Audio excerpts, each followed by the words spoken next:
दोस्तों बहुत बहुत स्वागत है आपका हमारे YouTube channel Bharat success classes में। आज हम लेकर आए हैं आपके लिए हिंदी पेडागोजी के 15 प्रश्न। इनको बिल्कुल रट लीजिए, ये परीक्षा में बिल्कुल 100% इनमें से एक क्वेश्चन जरूर फंसेगा। तो चलते हैं हम अपने पहले प्रश्न की ओर। तो क्या है पहला प्रश्न? क्या है, यदि कोई बालक पढ़ते समय त्रुटि यानी गलती करता है तो शिक्षक को उसे टोकना चाहिए, स्वयं सही पठन करके बताना चाहिए, और तीसरा है उसे शिक्षक चाहिए, और चौथा बिल्कुल ध्यान नहीं देना चाहिए। तो यहाँ पर पॉजिटिव चीज़ ढूंढना है हमको। तो सही क्या लग रहा है? स्वयं सही पठन करके बताना चाहिए, यानी कि है बी वाला यहाँ पर सही है। दूसरा प्रश्न है, निम्न में से भाषा ही विविधता के अंतर्गत नहीं आता है। क्या नहीं आता है?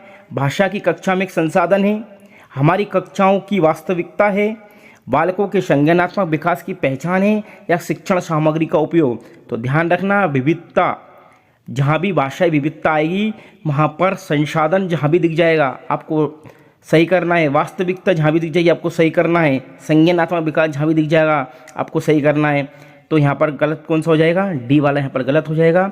मैं आपके लिए एक टेक वर्ड, शिक्षण विधियों के टेक वर्ड की एक वीडियो लेकर आ रहा हूँ, आप उसको जरूर देखिएगा। तीसरा प्रश्न देखते हैं, निम्न में से मनोविज्ञान शाला उत्तर प्रदेश में किस जगह स्थित है?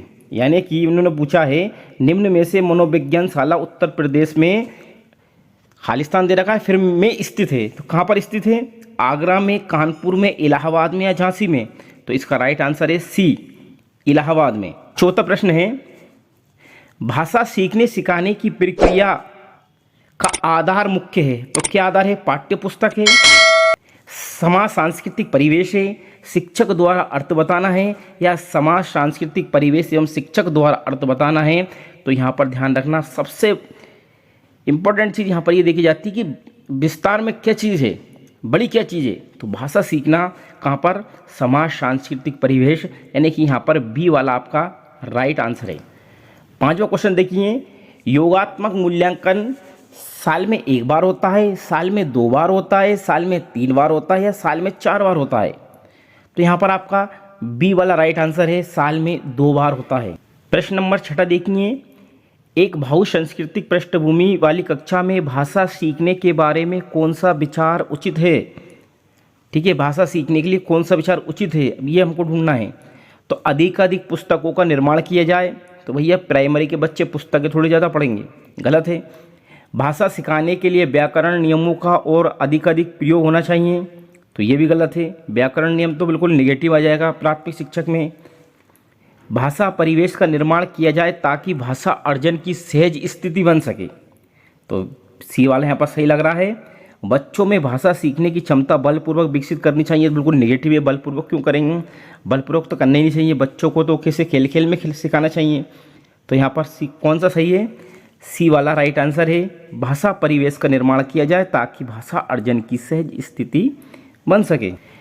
प्रश्न नंबर 7 देखिए, शैलीन विकार ऑटिस्टिक डिसऑर्डर में बच्चा अपने हाथ पैर हिलाने में कठिनाई का अनुभव करता है। दूसरा है सामाजिक अंतक्रिया और संप्रेषण में कठिनाई का अनुभव करता है। तीसरा अक्सर खाने में मना कर देता है, और चौथा है अपने ही कार्यों में लीन रहता है। तो यहाँ पर ये ऑटिज्म जो विकार है, इसमें क्या करता है? सामाजिक अंतक्रिया और संप्रेषण में कठिनाइयों का अनुभव करता है। इसके लिए मैं आपको विकार की एक ट्रिक दे दूंगा, उसको आप बेहतरीन तरीके से उसमें पढ़ लीजिए और उसमें से आप बहुत सारे क्वेश्चन सही कर पाएंगे। प्रश्न नंबर 8 देखते हैं, भाषा शिक्षण का संप्रेषणात्मक उपागम भाषिक संरचनाओं की जानकारी पर बल देता है। बी है संदर्भ में भाषा प्रयोग की कुशलता पर बल देता है। तीसरा मातृभाषा प्रयोग का निषेध करता है, और चौथा है बोलना कौशल पर बल देता है। क्या है इसमें? उन्होंने पूछा है भाषा शिक्षण का संप्रेषण उपागम, तो संदर्भ में भाषा प्रयोग की कुशलता पर क्या देता है? बल देता है। तो यहाँ पर बी वाला राइट आंसर हो जाएगा आपका।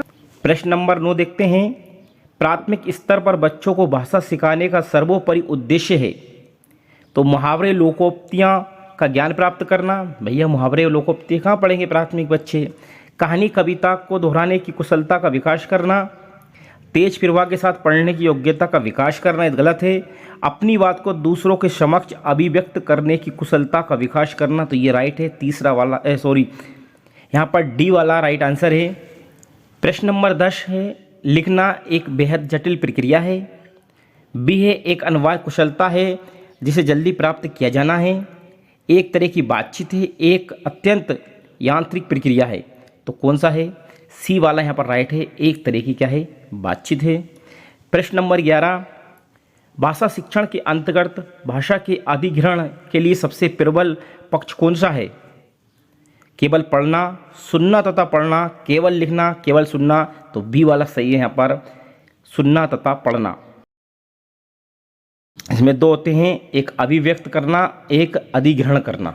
तो सुनना, सुनकर और पढ़कर हम अधिग्रहण करते हैं, और लिखकर और बोलकर हम क्या करते हैं? अभिव्यक्त करते हैं। प्रश्न नंबर 12 है, उच्च प्राथमिक स्तर पर व्याकरण शिक्षण का निम्न में से कौन सा तरीका सर्वाधिक प्रभावी है?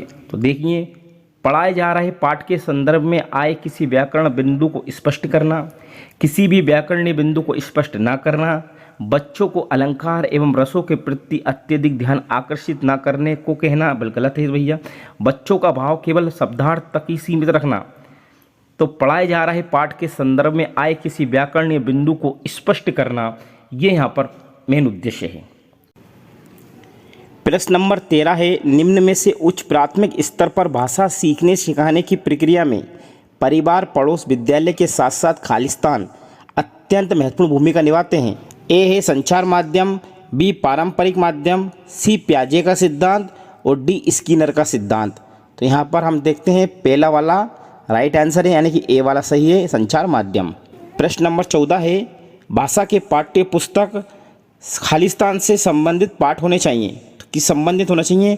विज्ञान से, संस्कृति से, साहित्य से या उपयुक्त सभी से। तो डी वाला यहाँ पर सही रहेगा, उपयुक्त सभी। प्रश्न नंबर 15 है, भाषा की कक्षा में समाचार पत्र पत्रिकाओं का उपयोग ये सुनिश्चित करता है कि पहला है बच्चों की भाषा पर समाचार पत्र पत्रिकाओं का प्रभाव पड़े, दूसरा है बच्चों को मुख्य शीर्षक याद है, तीसरा बच्चे प्रमाणित लेख, समाचार आदि पर अपनी प्रतिक्रिया देने की क्षमता रखते हैं, और चौथा है शिक्षण सामग्री का उपयोग हो रहा है। तो यहाँ पर सी वाला सही है, बच्चे प्रमाणित लेख, समाचार आदि पर अपनी प्रतिक्रिया देने की क्षमता रखते हैं। तो दोस्तों, इस चैनल को सब्सक्राइब जरूर कीजिए और चैनल को लाइक भी कीजिए। वीडियो देखने के लिए बहुत बहुत धन्यवाद।